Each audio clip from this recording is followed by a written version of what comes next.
Assalamualaikum, selamat datang di channel Anissa Warismi. Di video kali ini kita mau bikin sosis Solo dengan tekstur kulit yang lentur dan isian ayamnya tuh rasanya gurih, sedikit ada rasa manisnya. Cara bikinnya gampang banget dan insya Allah anti gagal, dan untuk satu resep ini bisa jadi kurang lebih 25-30 pieces. Cocok banget buat ide bakulan atau stok cemilan di rumah karena bisa di frozen. Mantep banget ya dimakan pas lagi anget-anget sama cabai rawit pula. Sekarang langsung aja ke cara pembuatannya. Yang pertama, kita mau bikin isian ayam. Di sini sudah aku siapkan panci berisi air mendidih, kemudian kita masukkan kurang lebih setengah kilogram ayam. Masak ayam sampai matang dan empuk, pakainya api sedang aja. Karena aku pakai bagian dada yang masih ada tulangnya, jadi aku tambahin 1 pieces paha ayam.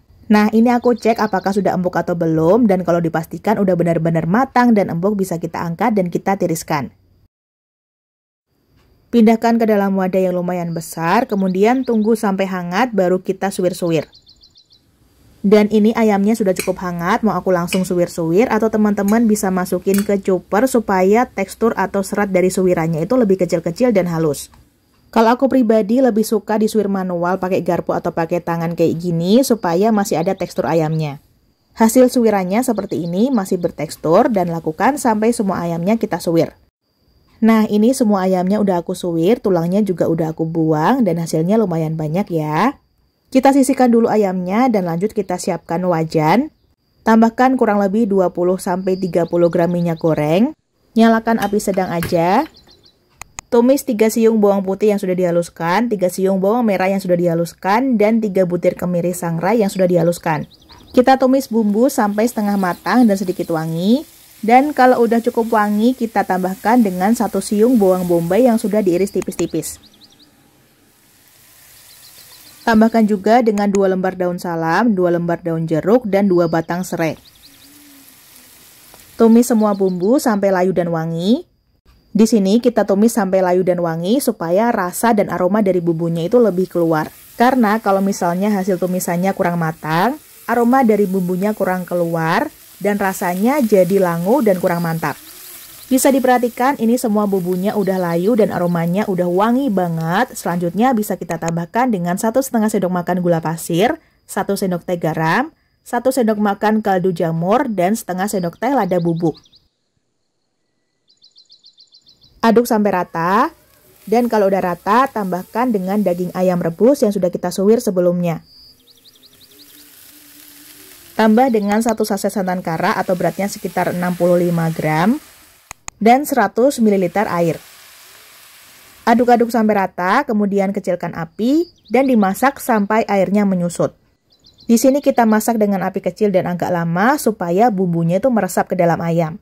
Sesekali bisa diaduk, kemudian didiamkan lagi, kemudian diaduk lagi dan dimasak pokoknya sampai airnya benar-benar menyusut. Ini airnya udah setengah menyusut, mau aku cek rasa. Dan ini udah pas banget, rasanya udah mantep. Aku saranin gunakan sendok takar ya untuk mengukur gula, garam, kaldu jamur, dan juga lada bubuknya. Sesuaikan takarannya dengan resep dan gunakan sendok takar supaya rasanya pas.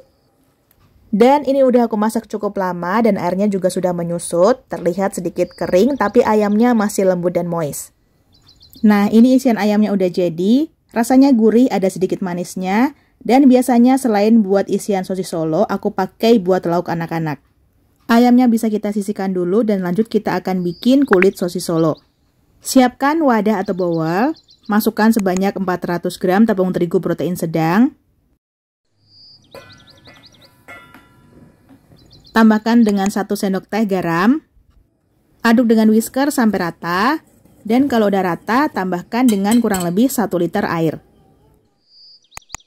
Pas airnya dituang sambil diaduk-aduk ya supaya nggak terlalu bergerindil. Aduk sampai agak tercampur. Dan kalau udah mulai agak tercampur seperti ini bisa kita tambahkan dengan 3 butir telur utuh. Tambahkan telur satu persatu sambil dikocok sampai tercampur rata. Kalau telur udah agak tercampur, langkah terakhir bisa kita tambahkan dengan 20 gram minyak goreng. Aduk kembali sampai rata. Dan kalau udah agak tercampur, ini bisa dilihat teksturnya nggak terlalu kental ya teman-teman, jadi teksturnya encer seperti ini. Adonan ini akan kita saring dulu supaya teksturnya lebih halus dan nggak bergerindil. Kalau ada sisa tepung di saringan, bisa kita aduk supaya lebih tercampur. Nah, ini udah mulai tercampur. Selanjutnya bisa diaduk dengan sendok sayur. Kita bisa lihat konsistensi hasil air adonan cukup encer dan gak terlalu kental. Selanjutnya, siapkan teflon. Aku pakai yang diameternya 20 cm. Kita lap bagian permukaannya dengan minyak goreng. Kita oles tipis-tipis aja, yang penting merata. Nyalakan kompor api sedang, jadi jangan pakai api kecil ya, gunakan api sedang aja. Kalau udah hangat, ambil 1 sendok sayur adonan. Kita angkat teflonnya. Kemudian kita tuang adonan sambil diputar seperti ini. Supaya hasilnya nggak terlalu tebal, aku tuang lagi sisa adonannya ke wadah adonan kulit. Nah, kalau habis dituang, pasti ada sisanya di bagian pinggiran seperti ini, dan ini bisa kita rapikan dengan tusuk lidi. Caranya gampang, tinggal dibentuk garis melengkung, kemudian kita ambil sisanya. Nah, gimana, gampang banget ya, dan hasilnya juga lumayan bagus, nggak terlalu tebal, juga nggak terlalu tipis. Kalau udah bisa digoyangkan seperti ini, bisa kita letakkan di atas piring. Nah, ini mau aku rapikan. Hasilnya bagus banget. Dia nggak terlalu tipis, juga nggak terlalu tebal. Hasilnya lembut dan lentur. Pokoknya aku suka banget sama resep ini. Aku coba ulangi lagi. Pastikan teflon dalam keadaan hangat. Kalau teflon hangat, saat kita tuang adonan, pasti ada bunyi ces seperti itu ya. Nah, ini yang bikin adonannya lentur. Jadi kita pastikan dulu teflonnya dalam keadaan hangat saat kita tuang adonannya. Nah, tadi sisa adonannya udah aku tuang, jadi terbentuk bagian pinggiran seperti ini. Bagian pinggirannya bisa dirapikan seperti tadi, atau kalau misalnya nggak mau dirapikan juga boleh banget. Kali ini bagian pinggirannya nggak aku rapikan. Nah, ini bagian tengahnya sudah bergelembung dan bisa digoyangkan, bisa langsung kita angkat dan letakkan di atas piring. Tekstur dari kulitnya sendiri aku suka banget, nggak terlalu tebal juga nggak terlalu tipis. Dari pegangannya aja udah berasa lentur dan nggak mudah sobek. Supaya hasil kulitnya lentur, pastikan saat menuang adonan kondisi teflonnya dalam keadaan hangat. Jangan terlalu dingin, juga jangan terlalu panas. Tuh, bagus banget ya hasilnya, dan ini bisa langsung kita gunakan. Bahan kulit dan bahan isiannya sudah siap, selanjutnya akan kita bentuk. Caranya gampang banget. Pertama, kita ambil 1 lembar adonan kulit. Untuk yang permukaannya kasar, kita letakkan di bawah, dan yang permukaannya halus, letakkan di atas. Jangan terbalik ya. Ini kita rapikan dulu, dan kalau udah rapi, langsung aja kita isi dengan isian ayam. Ini aku isi kira-kira 1 sendok makan penuh. Kita susun rapi dan memanjang ya. Nah, kalau udah cukup rapi, kita lipat bagian samping kanan dan samping kiri. Usahakan lipat yang rapi dan lurus. Kalau udah dilipat samping kanan dan kirinya, bagian kulit yang berada di depan kita ini langsung kita gulung. Saat digulung sambil dipadatkan ya, supaya setelah digoreng bentuknya tetap bagus dan tidak kempes. Gulung sampai akhir, dan ini bisa diperhatikan di akhir gulungannya nggak perlu dilem lagi karena langsung menempel. Kalau misalnya tadi posisinya salah, permukaan yang mulus berada di bawah, nanti hasilnya bakalan susah untuk digulung, dan susah juga untuk menempel di akhir gulungannya. Jadi usahakan posisinya yang benar ya. Tuh, bentuknya rapi dan padat banget. Kita coba ulangi lagi, jangan lupa posisikan permukaan yang mulus berada di atas, dan yang kurang mulus berada di bawah. Kemudian aku ukur supaya nanti bentuknya lebih seragam. Saat menggulung, usahakan sambil dipadatkan supaya setelah digoreng bentuknya tetap bagus dan padat.